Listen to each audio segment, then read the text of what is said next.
नमस्कार दोस्तों, कैसे हैं आप सब। दोस्तों, जैसा कि आप सब लोग जानते ही होंगे कि हमारे देश में सरकार ने यह निर्णय ले लिया कि हमारे देश में अब जो भी सेंट्रल गवर्नमेंट की वैकेंसीज आएंगी, जो भी जॉब्स आएंगी, उन सबको लेने के लिए एक सिंगल बोर्ड एस्टेब्लिश की जाएगी, जो कि उन सभी वैकेंसीज के लिए आपका सिंगल एग्जाम कंडक्ट करवाएगी।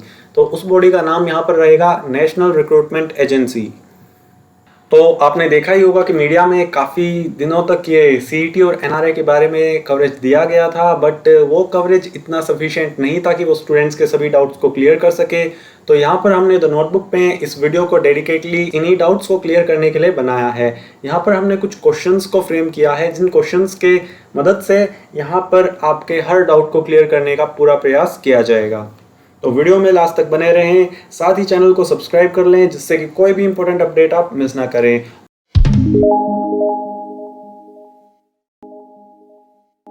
तो दोस्तों, जैसा कि आप लोग जानते ही होंगे, यहाँ पर लास्ट वेडनेसडे को हमारी कैबिनेट ने सीईटी को हरी झंडी दे दी है। ये एक ऐसा डिसीजन है जो कि डायरेक्टली 2.5 करोड़ जॉब एस्पिरेंट्स को यहाँ पर अफेक्ट करने वाला है। यहाँ पर देखा जाए तो सीईटी बेसिकली जो ग्रुप बी और सी की non gazetted non technical post होंगी, जो कि सेंट्रल गवर्नमेंट और पब्लिक सेक्टर बैंक्स में होंगी, उनकी शॉर्ट लिस्टिंग के लिए यूज़ किया जाएगा। ये सब शुरू हुआ था हमारी फाइनेंस मिनिस्टर निर्मला सीतारमन के 2020 और 21 के बजट स्पीच से।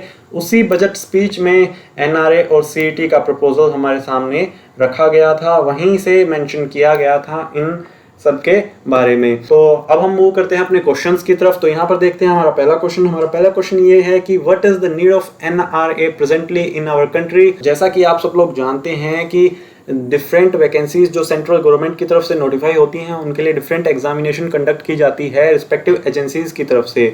और अगर हम secretary department of personnel and training की माने तो on an average 2.5 crore to 3 crore aspirants appear होते हैं 1 to 1.25 लाख वैकेंसीज के लिए, जो कि सेंट्रल गवर्नमेंट की तरफ से हर साल नोटिफाई की जाती हैं। यहाँ पर सीईटी का रोल ये रहेगा कि इन सभी एग्जाम्स के लिए कॉमन एग्जाम रख दिया जाएगा, जो कि स्क्रीनिंग नेचर का होगा, जो कि फर्स्ट लेवल के लिए यूज किया जाएगा।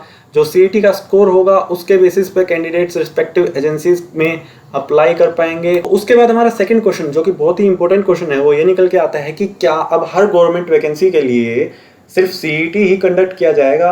तो इसका जवाब नहीं है। अभी प्रेजेंटली सीईटी के अंदर सिर्फ ग्रुप बी और सी की पोस्ट को रखा गया है, जो कि नॉन टेक्निकल पोस्ट होंगी। सीईटी के अंदर यहाँ पर staff selection commission SSC, railway recruitment board RRB और institute of banking personnel selection IBPS के जो एग्जामिनेशन कंडक्ट करवाए जाते थे उन्हीं को रखा गया है।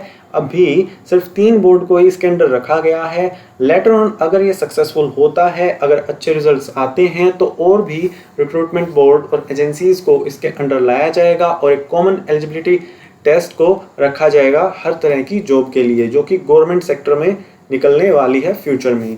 उसके बाद अगर हम अपने नेक्स्ट क्वेश्चन को देखते हैं तो यहाँ पर एक बहुत ही इंपॉर्टेंट क्वेश्चन है कि यहाँ पर लेवल ऑफ टेस्टिंग क्या रहेगा, आखिर कौन से वो लेवल्स होंगे जिन पर सीईटी किसी भी कैंडिडेट को टेस्ट करेगा। तो यहाँ पर देखा जाए तो मैं आपको बता दूं, एनआरए होगा, उसमें रिप्रेजेंटेटिव्स होंगे उस रिस्पेक्टेड बोर्ड के, जो कि SSC, IBPS and RRB. Presently अभी इसके अंडर तीनों ही बोर्ड्स के रिप्रेजेंटेटिव्स एनआरए में प्रेजेंट रहेंगे। उसके बाद अगर हम लेवल ऑफ टेस्टिंग की बात करते हैं तो यहाँ पर 3 लेवल पर टेस्टिंग की जाएगी। जो पहला लेवल होगा वो ग्रेजुएट का होगा। उसके बाद हायर सेकेंडरी लेवल पर टेस्टिंग की जाएगी और उसके बाद मैट्रिकुलेशन लेवल पर टेस्टिंग होगी। तो यहाँ पर 3 लेवल्स पर अलग अलग लेवल पर टेस्टिंग होगी, जिसके बेसिस पे कैंडिडेट्स को शॉर्टलिस्ट किया जाएगा फर्दर रिक्रूटमेंट प्रोसेस के लिए। उसके बाद अगर हम देखें तो हमारा नेक्स्ट क्वेश्चन निकल के आता है कि ये सब होने के बाद, इस सब के बाद, फर्स्ट लेवल ऑफ सीईटी के बाद हमें आगे करना क्या होगा। क्या ये जो हमारी रिक्रूटमेंट बॉडीज हैं आईबीपीएस, आरआरबी और एसएससी, क्या ये इनका रोल यहीं पर खत्म हो जाएगा, इन सबको बंद कर दिया जाएगा और सिर्फ एनआरए को ही रिक्रूटमेंट के लिए प्रोसेस को आगे चलाने के लिए रखा जाएगा। तो इसका जवाब ना है, क्योंकि सीईटी सिर्फ स्क्रीनिंग के लिए यूज़ किया जाएगा फर्स्ट लेवल पर। उसके बाद जो आपके फर्दर रिक्रूटमेंट प्रोसेस होगी वो रिस्पेक्टिव बोर्ड, रिस्पेक्टिव एजेंसी के थ्रू ही होगी और वो ही आपके लेवल 2 और लेवल 3 का जो स्क्रीनिंग होगा, आपका जो एग्जामिनेशन होगा वो कंडक्ट करवाएंगे, आपकी रिक्रूटमेंट प्रोसेस उन्हीं के थ्रू होगी। उसके बाद हमारा 5th क्वेश्चन यहाँ पर निकल के आता है कि आखिर ये एग्जामिनेशन कंडक्ट करवाई कैसे जाएगी, किस तरह से यहाँ पर सीईटी के थ्रू एग्जामिनेशन कंडक्ट करवाई जाएगी पूरे देश में।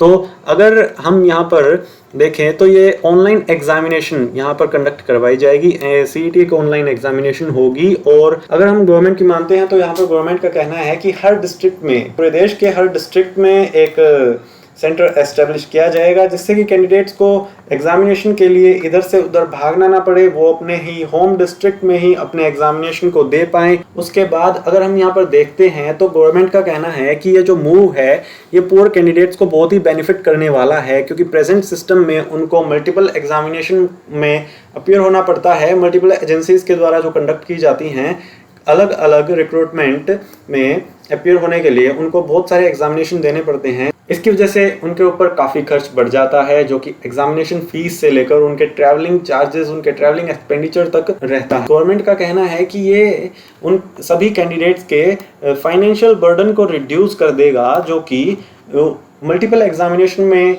अपीयर होकर उनके ऊपर एक बर्डन आ जाता था, फाइनेंशियल बर्डन आ जाता था। वो पुअर कैंडिडेट्स हो या कोई भी, अगर एक मिडिल क्लास कैंडिडेट भी हो, उसके ऊपर भी एक फाइनेंशियल बर्डन आ सकता है। क्योंकि अगर हम IBPS की बात करते हैं तो यहाँ पर एक नॉर्मल SBI की वैकेंसी निकलती है, उसमें एवरेज फीस ऑलमोस्ट 800 to 1000 लाई करती है। तो ऐसे ही मल्टीपल एग्जामिनेशन में अपीयर होने के लिए एक कैंडिडेट को मल्टीपल फीस पेमेंट करना पड़ता है, जो कि काफ़ी उसके ऊपर एक फाइनेंशियल बर्डन ले आता है। तो यहाँ पर अगर हम देखें तो हमारा 6th क्वेश्चन ये निकल के आता है कि यहाँ पर मीडियम ऑफ एग्जामिनेशन क्या रहने वाला है, किन किन लैंग्वेजेस में ये सीईटी कंडक्ट किया जाएगा। तो यहाँ पर मल्टीपल लैंग्वेज में सीईटी को कंडक्ट करने की प्लानिंग गवर्नमेंट की है। जैसा कि मैं आपको बता दूं, यहाँ पर 12 लैंग्वेजेस में सीईटी को कंडक्ट करने की प्लानिंग है, जो कि 8th schedule of the constitution of India में मेंशन्ड हैं। इन सभी लैंग्वेजेस में सीईटी को कंडक्ट किया जाएगा, जिससे कि मैक्सिमम कैंडिडेट्स को ये टारगेट कर सके और वो अपनी नेटिव लैंग्वेज में इस सीईटी को अटेम्प्ट कर सकें और इजीली उसको समझ पाएं। तो यहाँ पर एक सवाल निकल के आता है कि ये सब होने के बाद जो हमें सीईटी स्कोर प्रोवाइड किया जाएगा उसकी वैलिडिटी आखिर क्या होगी। तो यहाँ पर आपके सीईटी स्कोर की वैलिडिटी होगी वो 3 इयर्स की होगी। आपका CET score date of declaration से 3 साल तक वैलिड रहेगा, उसको आप किसी भी रिक्रूटमेंट के लिए यूज़ कर सकते हैं। और एक और यहाँ पर आपको बेनिफिट ये दिया जा रहा है कि इस 3 साल के दौरान आप सीईटी में दोबारा अपीयर हो सकते हैं, और जो भी आपका बेस्ट इसमें स्कोर होगा इन 3 सालों के अंदर वो आपका काउंट होगा। तो इन 3 सालों में जो भी आप बेस्ट स्कोर निकालते हैं वो आपका रिक्रूटमेंट के लिए आपका स्कोर काउंट होगा। तो इसके बाद जब हमारी वैलिडिटी का हमें पता चल गया तो इसमें क्या हमारे अटेम्प्ट्स होंगे, कितने अटेम्प्ट्स हमको मिल पाएंगे इस सीईटी के लिए, उसके बारे में जान लेते हैं। यहाँ पर अटेम्प्ट्स आपके अपर एज लिमिट के ऊपर डिपेंड होंगे। आपका अपर एज लिमिट जब तक आप अचीव नहीं कर लेते हैं तब तक आप सीईटी में अपीयर हो सकते हैं। यहाँ पर नंबर ऑफ अटेम्प्ट्स की कोई भी रिस्ट्रिक्शन नहीं रखी गई है। हाँ, जो आपका अपर एज लिमिट है वो खुद ही इन अटेम्प्ट्स को रिस्ट्रिक्ट कर देगा। जितने कि आप अपनी अपर एज लिमिट को अटेन नहीं करेंगे इतने आप बार बार सीईटी में अटेम्प्ट ले सकते हैं। तो यहाँ पर अगर हम एज रिलैक्सेशन की बात करें तो as per the government no policy हैं गवर्नमेंट की एज रिलैक्सेशन की डिफरेंट कैटेगरीज के लिए, वो इस सीईटी के लिए भी वैसे ही अप्लीकेबल होंगी। तो यहाँ पर अगर हम देखें तो हमारा 9th क्वेश्चन निकल के आता है कि क्या सीईटी सच में हेल्पफुल होने वाला है प्रोसेस को स्पीड अप करने के लिए। गवर्नमेंट का इस पर कहना है कि जो सिंगल एलिजिबिलिटी टेस्ट है वो रिक्रूटमेंट साइकिल के टाइम को सिग्निफिकेंटली रिड्यूस कर देगा, क्योंकि जैसा कि आप सब लोग जानते ही हैं कि जो हमारी एसएससी और एसएससी की रिक्रूटमेंट होती है, आरआरबी की रिक्रूटमेंट होती है, इन सभी रिक्रूटमेंट्स में एक रिक्रूटमेंट को पूरा करने के लिए 2 साल का समय लग जाता है, जिससे कि कैंडिडेट्स का बहुत ही प्रीशियस समय नष्ट हो जाता है, बहुत ही उनका प्रीशियस टाइम खराब हो जाता है। वो उसी रिक्रूटमेंट में लगे रहते हैं, उसी की तैयारी में लगे रहते हैं। तो यहाँ पर गवर्नमेंट का कहना है कि इससे सिग्निफिकेंटली रिड्यूस हो जाएगा टाइम, पर उसका तो पता जब इसकी इम्प्लीमेंटेशन हो जाएगी उसके बाद ही पता चलेगा कि कैसी इसकी इम्प्लीमेंटेशन हो पाती है। उसके बाद कुछ डिपार्टमेंट्स ने ऐसे हिंट भी दिए हैं जहाँ पर कि वो ये कहना चाह रहे हैं कि वो अपने सिंगल लेवल एग्जामिनेशन के थ्रू ही, सीईटी के थ्रू ही अपने कैंडिडेट्स को शॉर्टलिस्ट कर लेंगे अपने फिजिकल टेस्ट और मेडिकल एग्जामिनेशन के लिए।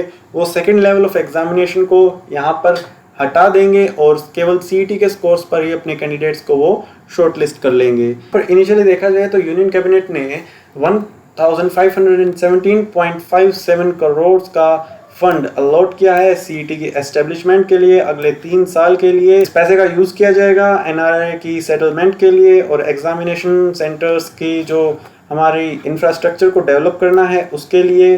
तो अगर देखा जाए तो ये सब कुछ डिपेंड करता है सिर्फ इसकी इम्प्लीमेंटेशन पर, कितना इफ़ेक्टिवली इसको गवर्नमेंट इम्प्लीमेंट कर पाती है और कितना एफिशिएंटली एनआरए वर्क कर पाता है सीईटी को कंडक्ट करने के लिए। दोस्तों ये थी एक इम्पोर्टेंट अपडेट आप सभी लोगों के लिए। आशा करता हूँ वीडियो आपको पसंद आई होगी। अगर आपको वीडियो पसंद आई है तो वीडियो को लाइक ज़रूर करें, साथ ही चैनल को सब्सक्राइब कर लें जिससे कि कोई भी इंपॉर्टेंट अपडेट आप मिस ना करें।